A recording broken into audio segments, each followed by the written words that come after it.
Assalamualaikum warahmatullahi wabarakatuh. Salam literasi. Halo semuanya, perkenalkan, saya Firda Sufiani dari MTS Syamsul Huda, Kedung Reja. Pada kesempatan kali ini, saya akan meresensi sebuah novel yang berjudul Laut Bercerita karya Laila S. Chudori yang diterbitkan oleh Kepustakaan Populer Gramedia pada tahun 2017 di Jakarta.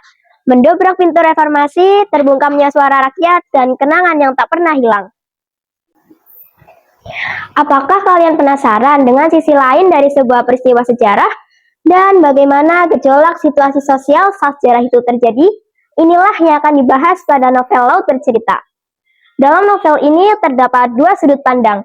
Sudut pandang pertama diceritakan dari sudut pandang Biru Laut sebagai tokoh utama.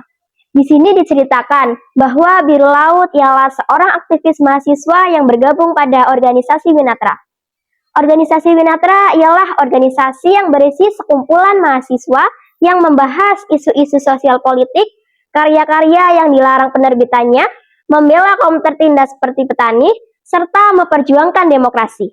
Organisasi Winatra berisi anggota seperti Biru Laut, Kinan, Sunu, Alex, Daniel, Naratama, Mas Gala, Narendra, Julius, Dana, dan Gusti.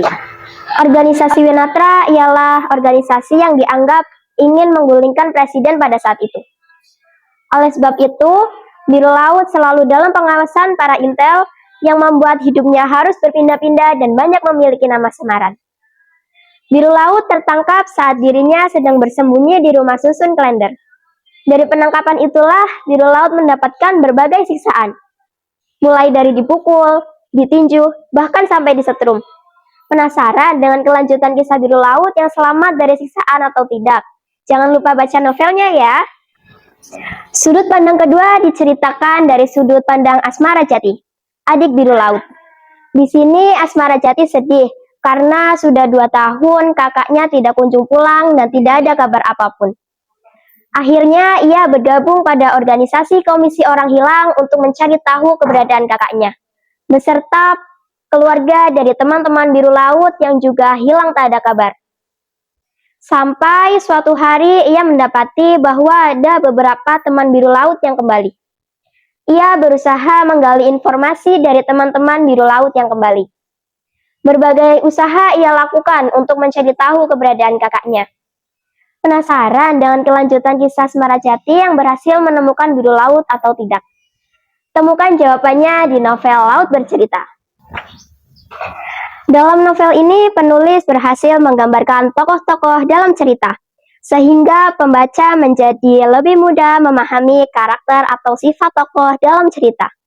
Penulis juga berhasil menggambarkan latar tempat dalam cerita, sehingga pembaca menjadi tahu tempat kejadian dalam cerita. Penulis juga menggunakan bahasa yang mudah dipahami, tidak banyak menggunakan kata kiasan, sehingga pembaca menjadi lebih mudah memahami isi cerita. Namun ada beberapa kekurangan dalam novel ini. 1. Penggunaan kata kasar yang sering muncul dalam cerita. 2. Penggambaran adegan kekerasan yang dijelaskan terlalu detail. 3.